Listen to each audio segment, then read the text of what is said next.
Madre. The two I'm going to be talking to you about today are this one here, Galveston Bay, and way down here at Upper Laguna Madre. Galveston Bay is sort of the biggest, most valuable, most charismatic system out of all of these. And then Upper Laguna is also obviously very important and valuable. I'm providing them both to kind of give you some contrast. This is a lot of miles and a lot of physiological differences between these systems. Galveston is a freshwater inflow estuary, positive estuary, so it sees a lot of mixing. Whereas Upper Laguna is what you call a negative estuary. It's hypersaline, there's basically no freshwater inflow. Despite these differences, these systems see a lot of the same impacts. A lot of the same hurricanes hit them, a lot of the same land use issues affect them. So, same but different, and they provide some interesting opportunities. You've heard a lot today about how invaluable ecosystems can be, so I'm going to kind of go through this quickly. As a minor note, Galveston alone, out of all of those 7 estuaries, was valued at $2.74 billion back in 1988. So if you extrapolate both to valuation practices today and inflation, it's worth a lot. And then also, briefly, these are incredibly variable systems. A ton of variability in salinity, temperature, dissolved oxygen, turbidity. All of the things that you see with aquatic systems, they vary wildly, both within and between these systems. So you see here, salinity is actually as much as double in Upper Laguna as it is in Galveston Bay. Tons of variation. On top of that natural sort of stochastic variation that you see, there's also anthropogenic variation. These systems exist along the Texas Gulf Coast, which has 1 million more people just in the last 8 years. It's growing rapidly, heavy urban influence, a lot of land use issues. Impoundment of a lot of these streams and freshwater inflows for human use has caused severe concerns about drought and ecosystem function. And then climate change, such as it affects any aquatic ecosystem, affects these from both ends, both marine forcing sea level rise concerns, and then reduced precipitation or altered precipitation patterns can dramatically affect these systems.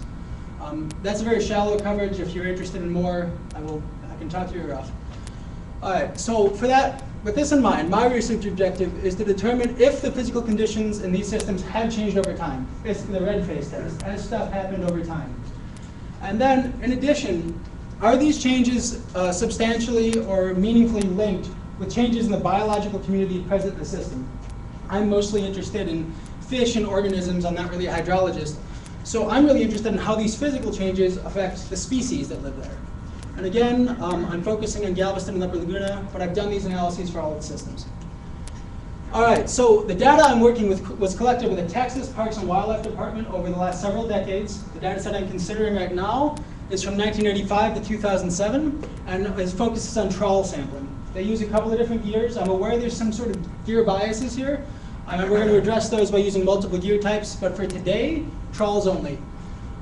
All of the environmental data we're using was collected during these trawl samples off the bottom before the trawling was done to try and minimize the terrible turbidity estimates you'd get otherwise. All of the organisms they found were identified, anything greater than 5 millimeters, which is sort of a gear limitation with trawls. Everything was counted, and a subsample of each catch was measured. The measuring is important. We'll get to that in a minute. All right, so once they collected the data, it goes into my computer, and now I get to play with it. And so it gets a little hairy, but we'll get through it. So the first thing I did was I created monthly time series of these physical drivers. Salinity, turbidity, and dissolved oxygen are what I'm considering. And I averaged all samples taken within the main bays of these systems to create a single monthly value. So main bay of Galveston and main bay of Laguna Madre, 1 value per month for any of my drivers. Once I'd done that, I screened for complete data, and inevitably what I ended up having to do was screen everything collected before 1985, just because that's when a lot of the sampling practices became really heavily standardized and created consistent data sets for me.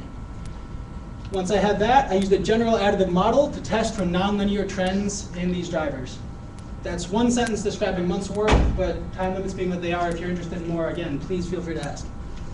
I also had to smooth these data, 1-year smoothing splines, to try and remove seasonal change. So I know these systems change physically, seasonally, but that's not really what I'm interested in, right? I want to know if there's been trends over time, changes in these. I'm looking at mean values today. This bears some mention now, and I'll talk about more later. Variability, as we heard earlier today, variability in these values is at least as important in the means, and I know that. That's not what I'm covering today, but it's something I want to do going forward. All right, so that's my physical, that's my independent variables. What about the species, the community? What did I do with those? So again, trying to keep it simple for the sake of time, I used proportion of biomass caught, not raw biomass values. I'm interested in how much of the community, how much the dominant nectin species were made up by each species and how that changed over time. And once I had those values calculated, I created a dissimilarity matrix, a Bray-Curtis matrix, which is, again, a little bit complicated to get into now, to try and create a single value that I can use general additive models to assess nonlinear trends over time. And then I also used a multivariate ANOVA and R using the Adonis and Vegan package to test whether that dissimilarity, the species composition, changed with respect to the physical drivers, whether there were significant relationships there. All right, so this is what I found. Step one, all right, so let's talk through this real quick. For starters, you'll notice there are no significant trends. Right? Basically a flat line with a ton of scatter around it, buckshot graph, right? Nothing interesting found here, which shocks me, right? You'd think salinity is a big part of these systems. There's been trends in these systems. So far, it doesn't look like the mean values of salinity have changed over time. One of the patterns I noticed here was a very clear decadal scale oscillation in the salinity in Upper Laguna Madre, but not in Galveston Bay. I don't really know why, and it's one of the things I want to try and investigate further. What climatological forcing is causing such a clear pattern wide down to the south end of my systems, but not up in Galveston? So that's result number one. No trends over time in mean, but some rather interesting patterns that bear further looking into. All right, so trend number two, turbidity. Galveston, Upper Laguna Madre. So the first thing you'll notice is that something weird was happening in the 1990s. So these are months starting in 1985, going to 2007. So this dip here roughly corresponds to the 1990s. I honestly have not yet found a good explanation for why this pattern exists, but it exists in multiple systems, multiple species abundances. It's across many physical drivers and many regions of my systems. So the 1990s were clearly a pretty crazy time, at least in the Texas Estuaries.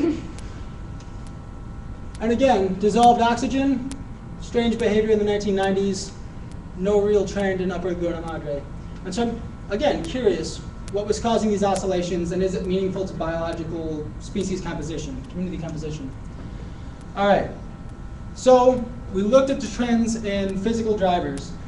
We saw some interesting patterns, maybe not a ton of the sort of sharp trends you might expect to see if you're into climatology.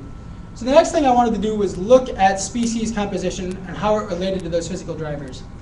I couldn't think of a better way to show a multivariate ANOVA, so I know this is kind of ugly, but I apologize, and let's talk through it. So species composition is my independent variable, it's my y. And these are my respective x's right here. Salinity, turbidity, DO, time, and then interaction terms. So first thing you'll notice is that I had strongly significant relationships with all of my interactions, all of my physical drivers. Not the interaction terms, the physical drivers, right?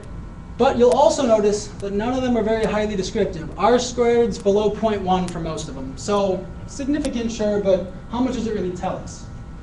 So after that, I was kind of like, well, so what did I learn out of this? What do I know? Well, it turns out that the description of just simple change over time is incredibly informative. R squared over 0.5, over half the variability in what we're seeing can be explained just by time. And so what that tells me personally is that the actual thing driving these changes is not caught up in any of these physical drivers as we've looked at them so far. Also of note, these interaction terms with time here, that's another way of saying that is how rapidly these physical drivers have changed with time. So that's sort of the biggest argument I can see for explicit analyses of variance. I want to know how variability relates to these species compositions. All right. The other thing I noted, I told you I used those same general additive models to look for trends in contribution, community contribution over time. All of the clearest trends I saw were for commercially fished species. Now these are correlative results, and they obviously don't prove anything yet, so there's going to take some more analysis to get clear answers. But you'll notice that, again, sharp decreases in blue crab and concerning behavior with Gulf menhaden in the 1990s. Not really sure what's going on there, but interesting, and a sharp trend. Very similar results for Upper Laguna Madre, weakly, but significant, but weakly descriptive relationships with my same physical drivers. And then, again, lower description, but still the most descriptive relationship is just with time. And again, we see the same, the commercially fished species showing sharp trends downwards. Now, the sort of last little bit of analysis I've done so far, I mean, it's kind of hard to point any fingers at fishing as a cause without at least looking at catch records, right? I mean, are we still catching the same amounts? Is there any sort of commercial fisheries dependent corroboration for this?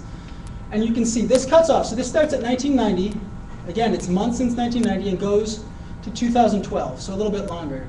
So we're missing those early spikes from the 1980s that you see here. And even without those, you can see a sharp decrease in catch in the same blue crab species. And to me, that it isn't, smoking gun or anything, but it suggests that there's more to be analyzed here. There's a story here that I'm curious to find going forwards.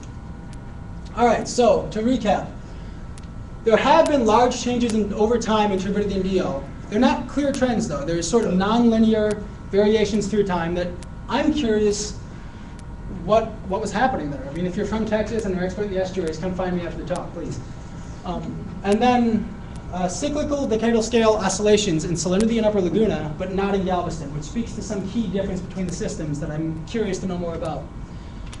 And then finally, while we did see significant effects of these physical conditions on my communities, they're weakly descriptive. There's more to that story, and I'm curious what it is, because statistical significance being what it was, there's probably stuff going on there, but it's not informative enough yet. And so future work, what I already know that I still want to do with these is, again, the 1990s, those explicit analysis of changes in variance, try and look at variability specifically. The other thing, one thing that I've already had pointed out is explicit treatment of transient versus resident species. Some of these species are known to migrate in and out of the systems seasonally and interannually, and trying to explicitly incorporate that behavior into these analyses might clear up a lot of the noise that I'm seeing. So that could be very interesting. Further analysis of commercial fishing trends for other species. They do more than just fish for blue crab, and I want to try and incorporate some of that into what I'm seeing to maybe further explain these patterns. And then I'm also curious, so I'm looking at contribution, proportional contribution. And so if one species is contributing less to this community, another species needs to be contributing more, but the analysis isn't really meaningful. And looking at who's replacing who functionally and abundance-wise, and how that has changed over time, I think is the last logical step to this analysis.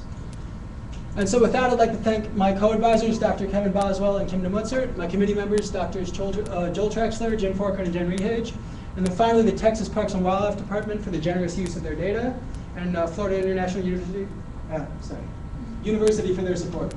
And so with that, I'll take, do we have time for questions? One question. One question. As a factor? So temperature as a factor. The problem with using temperature as a factor is that you see a lot of mixing and stratification, and it's a lot harder to track it across the entire bay. So you have to remember these values are averaged over the entire bay, and so the wild variability of temperature makes that very difficult. I would like to include it, but it'll take a more nuanced approach than what I've done so far. So yes, I think it's important, but no, I haven't done it yet. And thank you very much.